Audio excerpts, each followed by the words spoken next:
If you're innovating, creating, or making a difference, this show is for you. Welcome to Over Coffee. I'm Dot Cannon. Here on Over Coffee, we talk with artists and innovators about the process of changing the world in terms of what they do.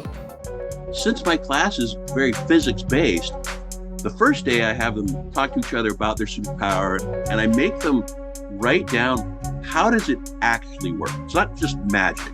What's the physics behind how your superpower works? First, it's fun, just fun. Let's just get into engineering and have some fun. And that sense of fun is going to stay at the core of Jim Burnham's curriculum all semester long. Jim, who bills himself as the STEAM Clown, is a Mechatronics Engineering instructor at Silicon Valley Career Technical Education High School. His whole approach to teaching centers on the creative aspects of engineering and won him a Teacher of the Year award within 3 years of starting his career in education. Meanwhile, his students are having a blast learning to make incredible things and work together while exploring their individual interests in STEAM. Jim, before we get to talking about all the seriously fun and cool stuff you're doing in the classroom and as the STEAM Clown, where did the magic start for you? How did you first discover that all things nerdy are fun and cool, as you say? Yeah, it's always I've always kind of been interested in, science and math and things like that. Although I was not really that great of a student, in high school. And believe it or not, my selection of college degree when I first declared a major was marine biology. And so I was still kind of far away from super technical things. And I think part of it was because I didn't have a lot of confidence in myself, right? Like I didn't see myself in that space. But then, as circumstances worked out, I ended up getting more into engineering kind of topics. And then I ended up getting an engineering degree, electrical engineering degree, and worked in the industry, worked a lot of years doing lots of electrical designs, chip designs, things like that.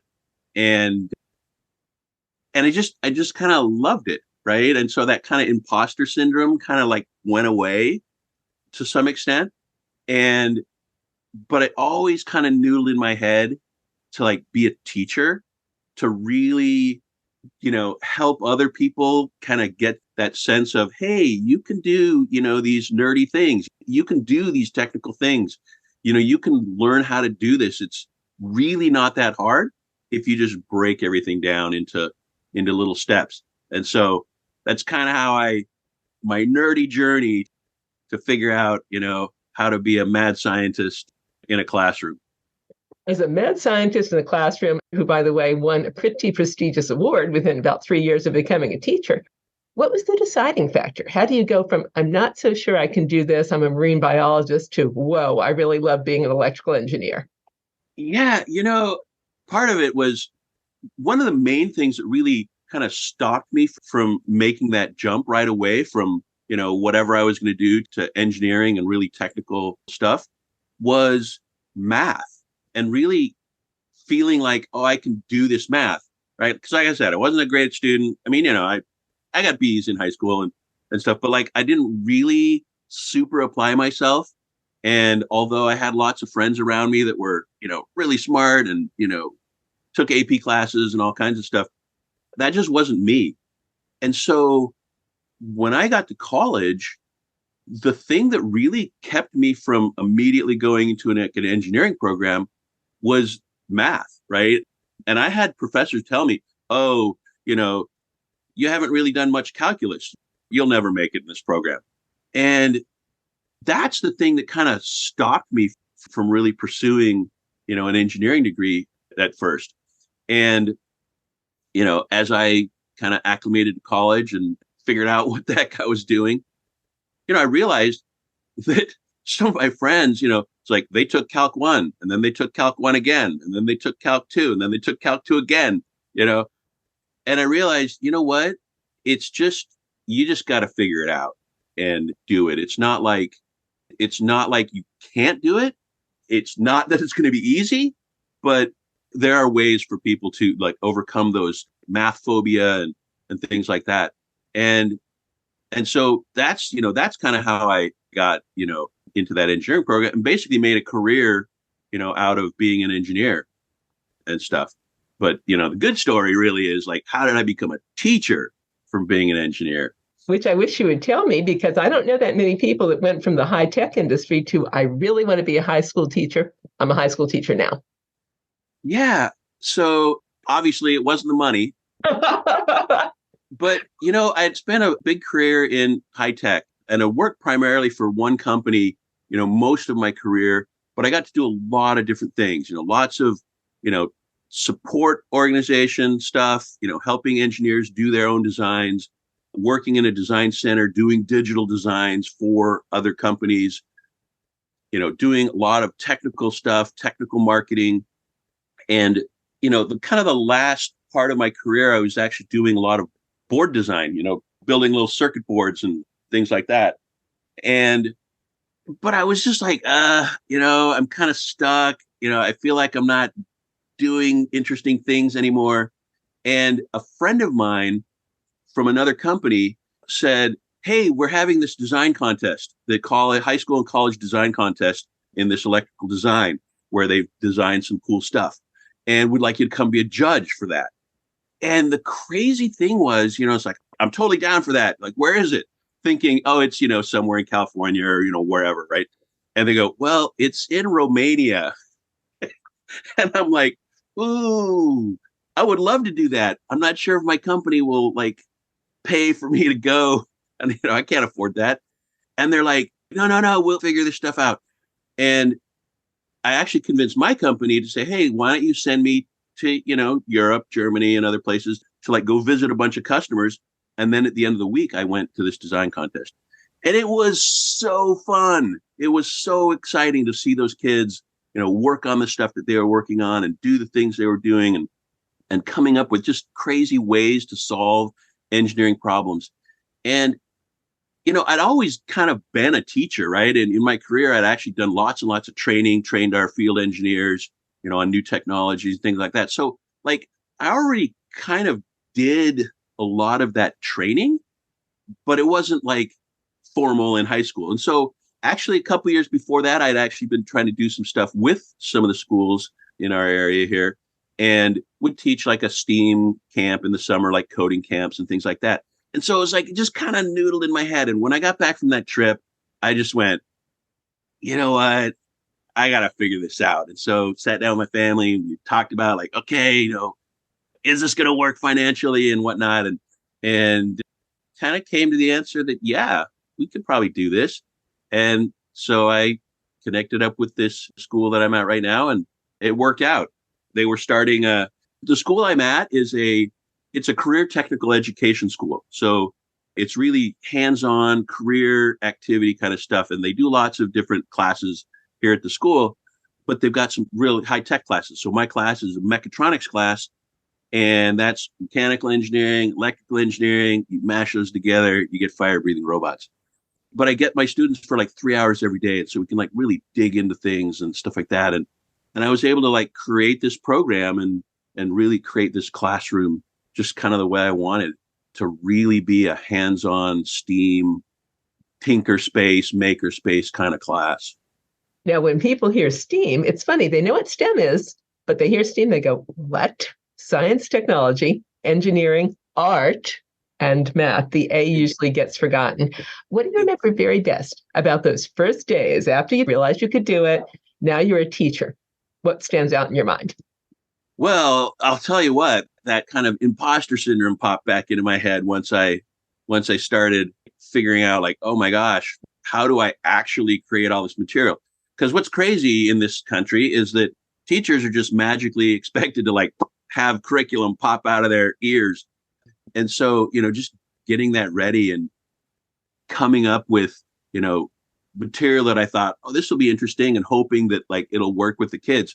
But I'll tell you, the thing that really kind of saved me was just getting online and finding like really great maker sites, Instructables and, some of these maker spaces and things where there are activities and projects and just all kinds of things that are out there available for free, step-by-step instructions, how to do it. And I just incorporated a lot of that into my program. I mean, we teach, I play around with, these Arduinos. They're basically a little board that you can program. And so the students learn C++. We play with Raspberry Pis, which is another little Linux computer, and the students learn Python. And so those are big pieces of my curriculum. But for me, it's really more about connecting that device to the real world, connecting to sensors, being able to sense something in the world and then do something in the world. And so, there's just all kinds of open source, Creative Commons projects out there that people can use to go build stuff, build little robots, and things like that. I love that you said instructables.com. I was going to ask you this later, but there are going to be a lot of teachers listening who are planning their curricula as you are. What are some of your other favorite resources that are free or low cost for teachers and teaching lessons? Yeah. So I am a huge supporter of open source, Creative Commons kind of curriculum. And I honestly, at my core, believe that material for students, it just needs to be free. It needs to be available. It needs to be, not behind a paywall. And I get it. I mean, I'm a teacher that has no work-life balance. And I spend a ton of time working on my material. And so many teachers are like, I've bled for this curriculum. I can't share this. But for me, it's like, you know what? Everything I put together, I'm putting out as open source and Creative Commons. And so I really do search out those kinds of things. There are so many great creators on YouTube that have channels that walk you through, exactly how to set up a 3D printer and then all the things you need to do with a 3D printer, or, how to build a robot and connect it to your phone and drive it with your phone. It's just there are so many people out there and creators out there that do stuff. TikTok. I love TikTok, right? Short form video. There is so much good content out there. If you just tune your algorithm to focus on little creative engineering, makerspace kind of stuff, you'll find all kinds of cool things. Yeah. Instructables, Udemy. Udemy is kind of a little class place.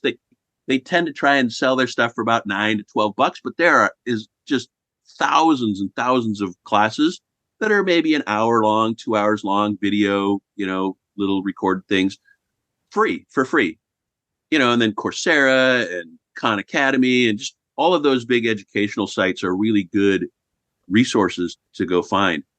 And yeah, I do a lot of searching for free open source and find those kinds of resources.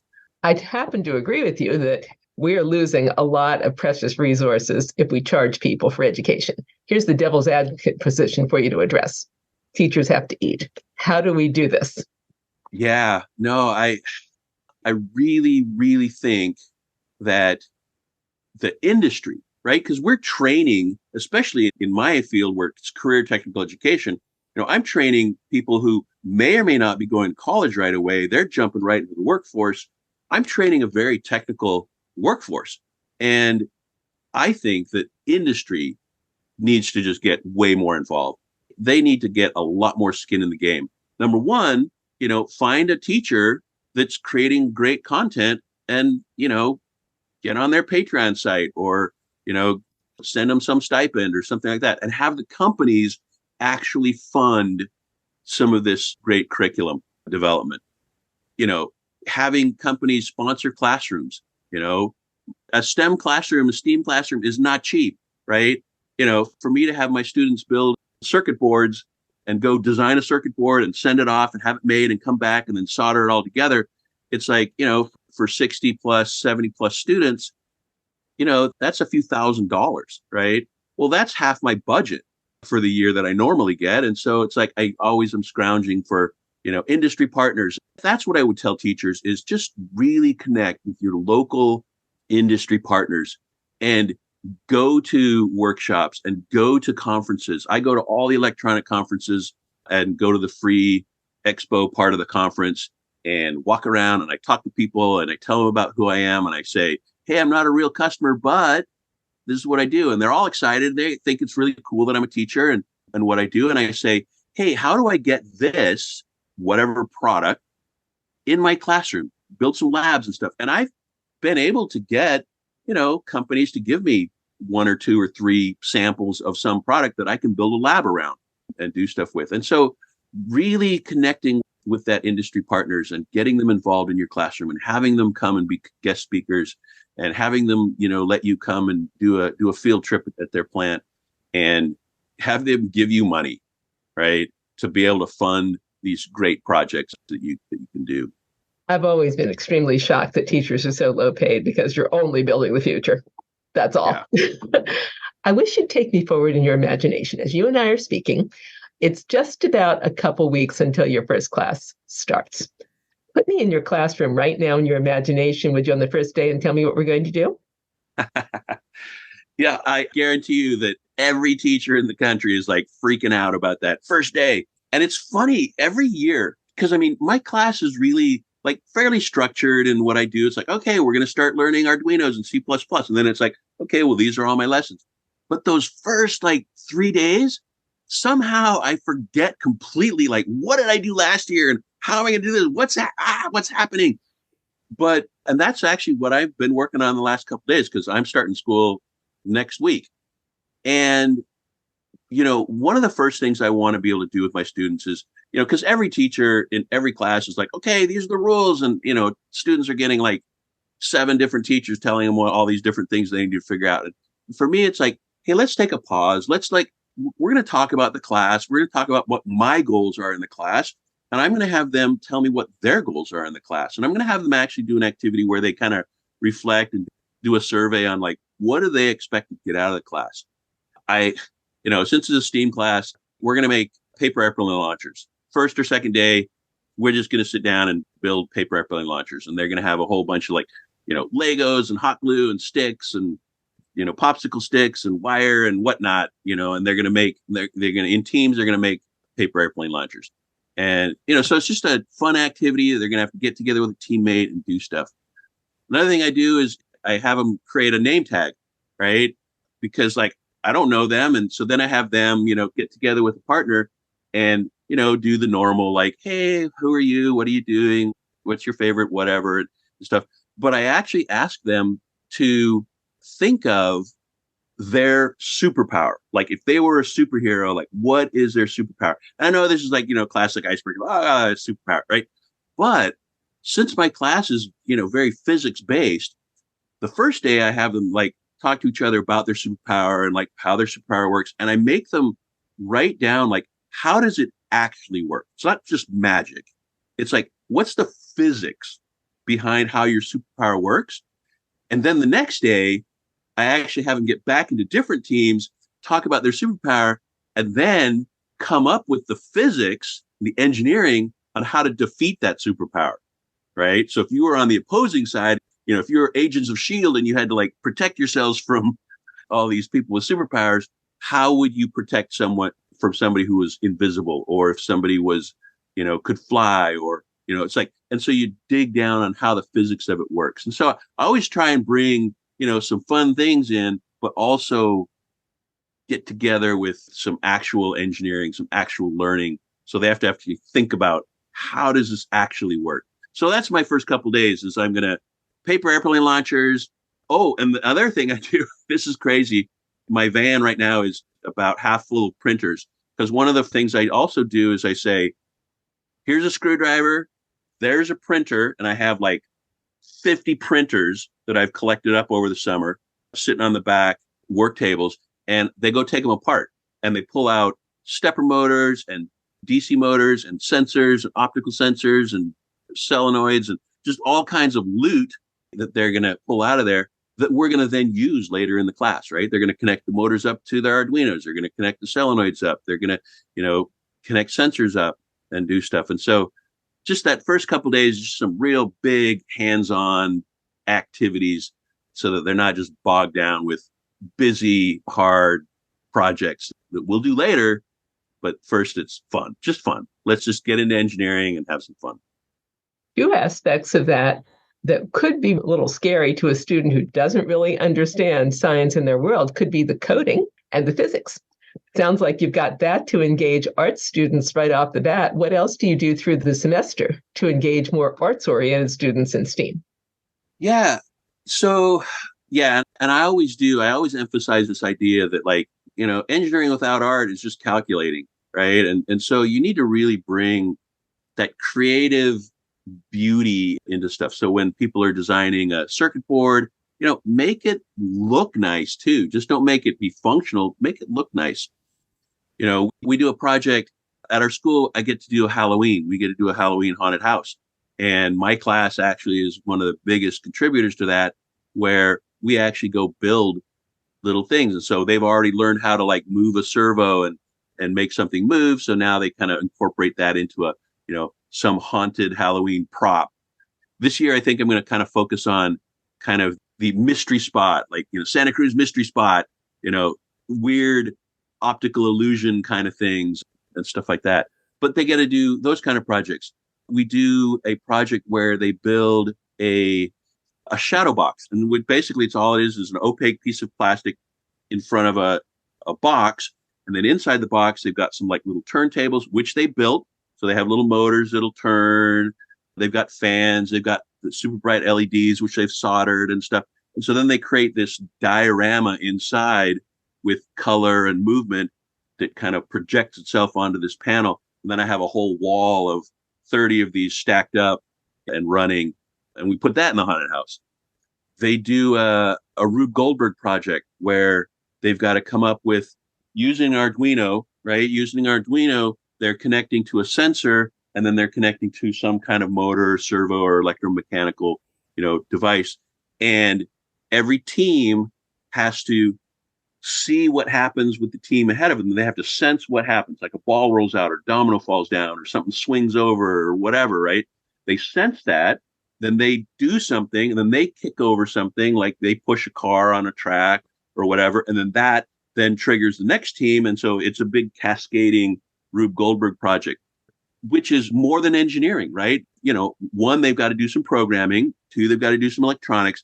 But three, they've actually got to communicate with all the teams around them, because I don't put them in order, right? I just go, hey, find a team that's doing something that you can sense and get yourself in order. And then they have to like organically figure out like, what's the order? And they negotiate with these teams and they say, oh, maybe if you turn your thing just a little bit, turn it 90 degrees, then it matches up with ours a little bit better. And, things like that. And so, not only are they doing engineering, but they're doing team building and just basic, working with people and negotiating with people and things like that. What about fire breathing robots? Do you literally make those? I've got that as my tagline. I had one student last year, build a Rubens tube, which is actually, a tube, probably about a 4-inch aluminum tube where you drill, a couple hundred holes, tiny holes, and then you cap it with a speaker on one end and propane gas input on the other. So now it's, 100 little candle flames sticking up here. And then when you turn the speaker on and start playing a tone, you can actually see a standing wave there, because the fire, gets higher or lower, because inside the tube, you're actually, creating pressure waves, a standing wave. Or you play AC/DC and it, goes kind of crazy. So we've done some fire there. I've had one student one year, they started working on it, and then they actually did it like outside of class, but they built kind of like an Iron Man flame thing going out. My philosophy with my students is when they come up with crazy ideas, and I tell them, come up with something fun, interesting. What do you want to do? And they come up with something. And my first reaction is it going to burn the school down? And, am I going to get in trouble if my principal, hears about this? And if the answer is no, I'm like, yeah, let's figure it out. Let's do it. Let's try it. Right. It's like, okay, we're going to have to do that part outside of the classroom, but, yeah, let's do it. I'm pretty open with my students as far as, if we can afford it, if the budget can afford it, and it's not going to burn the school down, let's go build it. Let's go try it. Speaking of outside the classroom, when your class is over, for what kinds of careers are you training, especially arts-oriented students that are going to get out in the world and be working the jobs of tomorrow? Yeah, because that's the big dilemma, especially here, in Silicon Valley. It's like everything's tech and everything's, you think, oh, everybody needs to have a college degree, an engineering degree, and there are so many jobs out here and everywhere where you need to be technical, you need to be creative, but you may or may not need a bachelor's degree to do that. And so, as a whole, I'm training two types of students. One set, which they know what they're doing. They know they're going to college. They know, what degree they want to get. And then I've got a whole other set, maybe more than half, who are like, I don't know, I might go to junior college. I'm not quite sure. I think I'm going to go work. And so I've got to really cater to both of those environments. And so one of the things I do in my class is I really build it for learning the skills to work in some of these high-tech labs. So all the benchtop tools and, oscilloscopes and digital multimeters and, spectrum analyzers and all those kinds of things, so that they can go get jobs in those labs. Now, from the art perspective of it, there's a lot of art to like tuning an oscilloscope to actually get, the signal, or tuning some filter to like get the output, and just that creative kind of artistic mind really kind of does cater to, being able to see those patterns, see that information. And then of course, when it comes to like building circuit boards, designing PCBs, that is art form. Designing chips, that is an art form. That is, artistic, creative minds do better in that space because they can visualize and see it. The other piece that I do is we do a lot of 3D printing in my classroom. And of course, that's just a very creative, artistic thing where you're going and designing some 3D model to go then print. And the whole process of iterating on that and making sure it fits and making sure it does what it's supposed to do and it's strong enough, all the physics behind that. But at the same time, you want to make things that are beautiful. And so I think there's a lot of creativity that goes into, a lot of artistic talent that goes into that. And so having those skills as you go out to the world, is super important to me. What are you 3D printing in your class? So a lot of times the students will, after they've learned how to use printers and stuff, they're like, I found this cool thing that I just want to download and print, but I always make them change things. So if they're printing like little, D&D figurines or something, I make some change. But most of the time it's, a student will be working on some robot and they're trying to mount their camera and they're like, I can't get this. Should I just use duct tape or double-sided tape, or, should I Velcro this? And I'm like, I wish there was a tool in this classroom where you could print a bracket to fit that exact, and then like, and then they will go off and like, do a bunch of measuring on their camera mount and figure out, okay, what is this, where the holes are. And then they'll go design a little 3D print model to like be able to mount their camera on their robot and then be able to like adjust it and do things like that. And so, a lot of times, they just want to make little fun, little weird things, Pokemon things and whatnot. But on the other hand, they've actually got to make some really practical, pieces of equipment to go on and really serve a functional piece of, say, a robot or some actuating arm or whatever. And so yeah, I love the idea of that, just that creativity that comes out of being able to play with 3D printers. We haven't said a word yet about the moniker you used, the Steam Clown. How'd you come up with that? Yeah, I think back on that and I'm like, how did I come up with that? But really, it was the idea of, STEAM, right? Science, technology, engineering. And so, but then at the same time, it's like, I'm going to have fun with this. I'm the mad scientist. And I had my son, actually, who's a graphic artist now, he actually built me a little logo of basically Einstein, kind of a cartoon version of Einstein with his crazy hair. And we put a little nose, a little red clown nose on him. Steam Clown. And I, it was available on the internet. So I went and got, steamclown.org. And that's where that's a jumping off link point where you can go find all my curriculum and all the stuff I'm doing and access to, material and all that kind of stuff. But yeah, it's like part of it is like, hey, this technology is super serious, but at the same time, let's go have some fun. steamclown.org. As you're giving all this open source material away, what do you need? What can people give you? Well, like most teachers, I do have a, how to help button. And I think, every teacher needs to, figure out like, what do they need, right?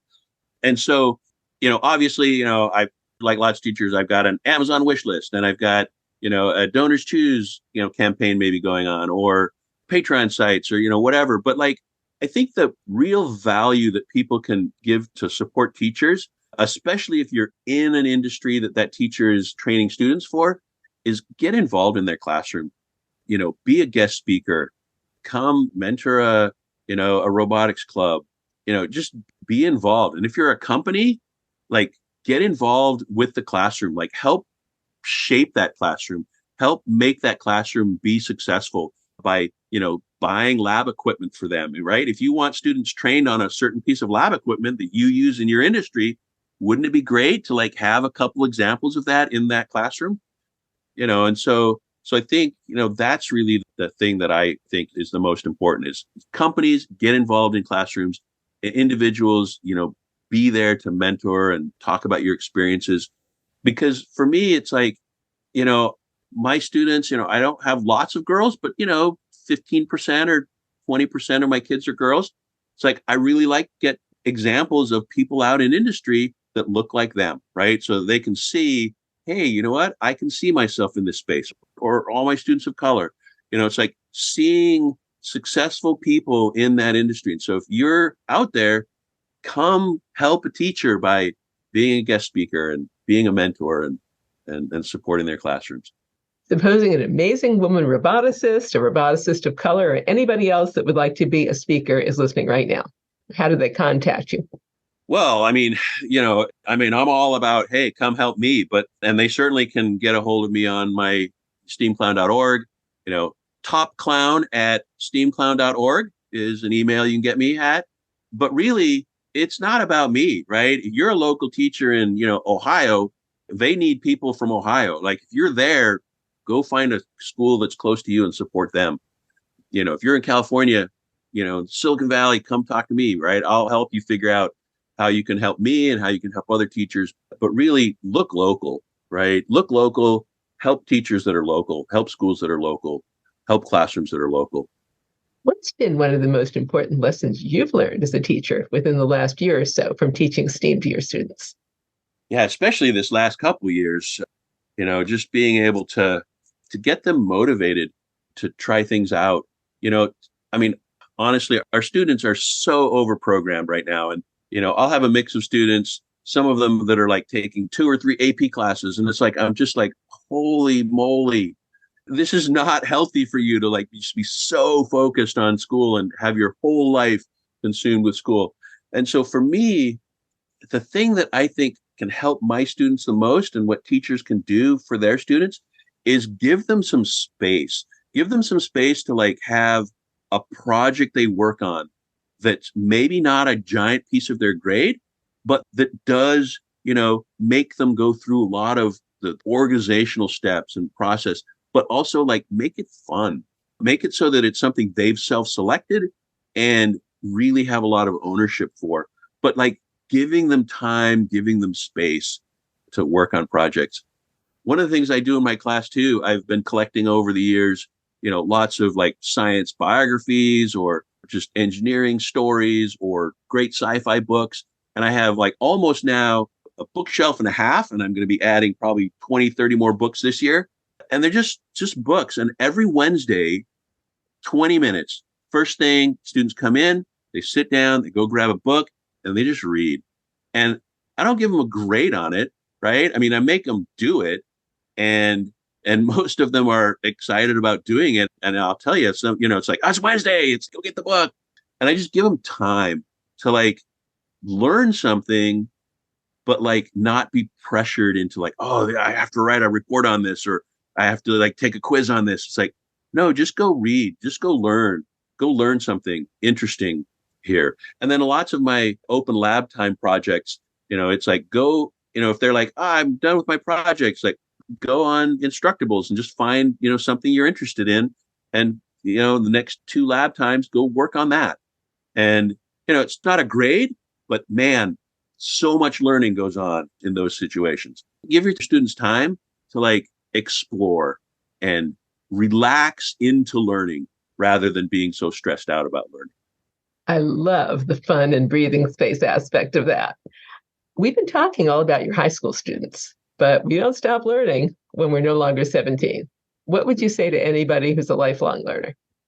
Yeah, this is really important to me. And one of the things I do with my students is we sign up for everything. They'll sign up for, a Tinkercad account. They'll sign up, on Udemy. They'll sign up on Coursera.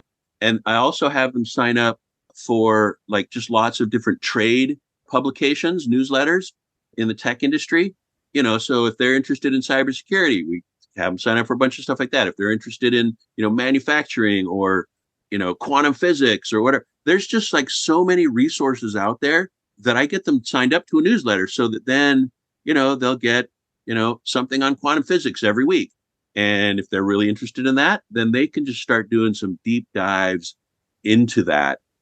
Yeah, lifelong learning. I mean, one of the things I tell my students is that, when I went to college, I kind of parlayed my 4-year degree, it's really 5 years, into a whole career, right?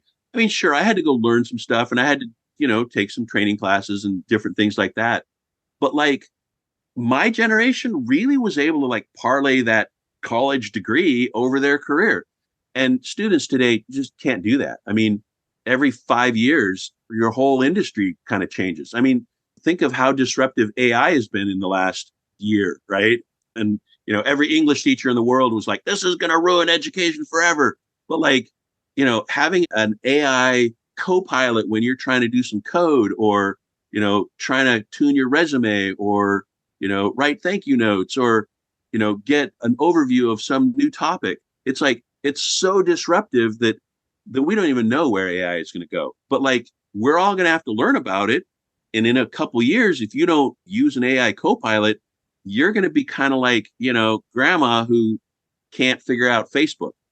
And so for us, it's like, for our students, even for me, but like for our students, especially these generations, they've just got to learn and they've got to know that that's just going to be part of their job is they're just going to have to learn something, and even just coding. And I think that, people are like, oh, well, I'm not going to be a computer programmer. It's like, yeah, but you probably need to know a little bit of code because at some point in your job, you might have an Excel spreadsheet with a bunch of data. And if you could just write a little Python program to like pull that data in and sort stuff and organize it and put a chart out and, all of a sudden you see some, business trend. Well, that's a super valuable skill. And in the future, if you don't have a little bit of coding background, it's going to be kind of like people who didn't know how to read, in the 1800s. It's like, you're just going to have to learn. And so I really do talk about that idea that they really do need to figure out, like, how are they going to be a lifelong learner and just always be working on a project. And when I have my, former students come back and they're like, talking to me and I say, hey, well, what project are you working on? And some of them are actually like figuring out some summer project to work on that's completely outside of school, completely outside of their career path, but it's something they're learning. And it's another just new skill that they're going to have in their belt. What are some of your favorite resources for the ethical use of AI? Yeah, this is so interesting. And I think we're still just trying to figure this out because, honestly, I think that especially all of the art generating AI that's, generating, images and generating video and all that kind of stuff. I think it's awesome. But at the same time, I also think that a lot of their data sets have pulled creative content from artists that they didn't have permission for. And so, I think we're going to have to figure out all of that kind of stuff where these AI companies are benefiting from, art and artists that have bled their art into the world. And we need to figure out how to compensate them, right? How to make sure that there's the compensation that happens there.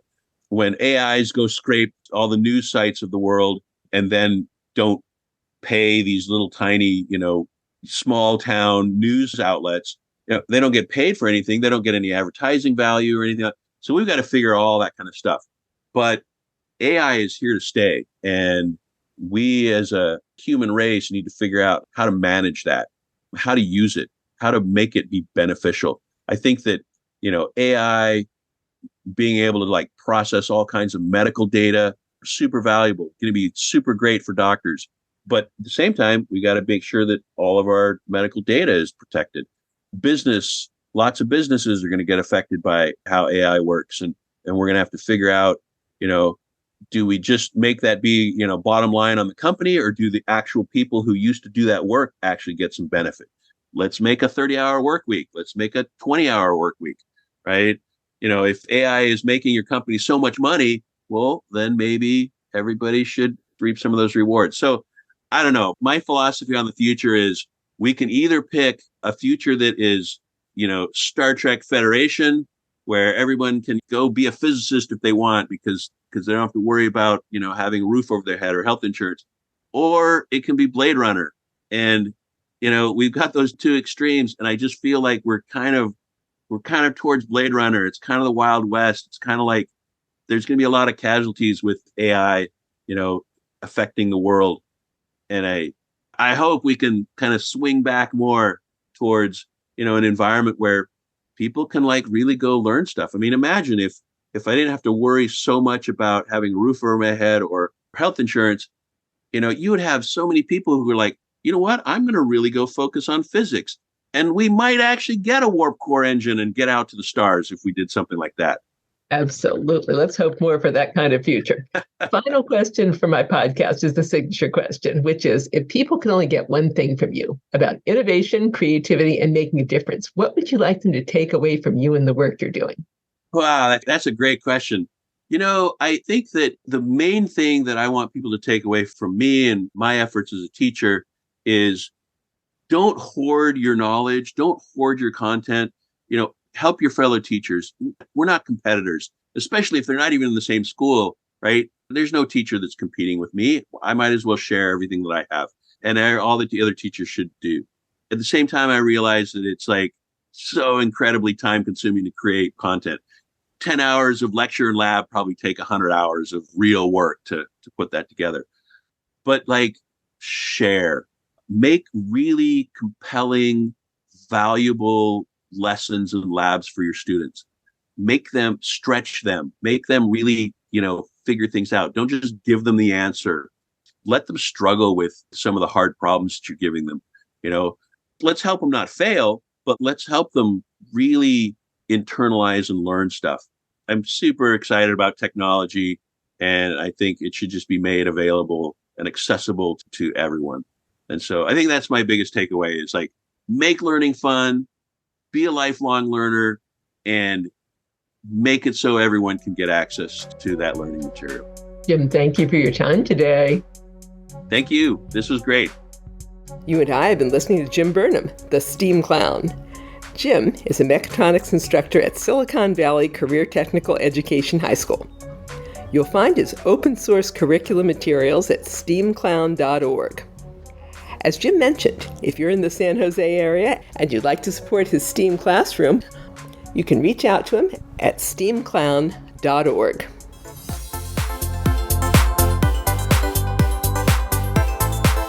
And that concludes this edition of Over Coffee.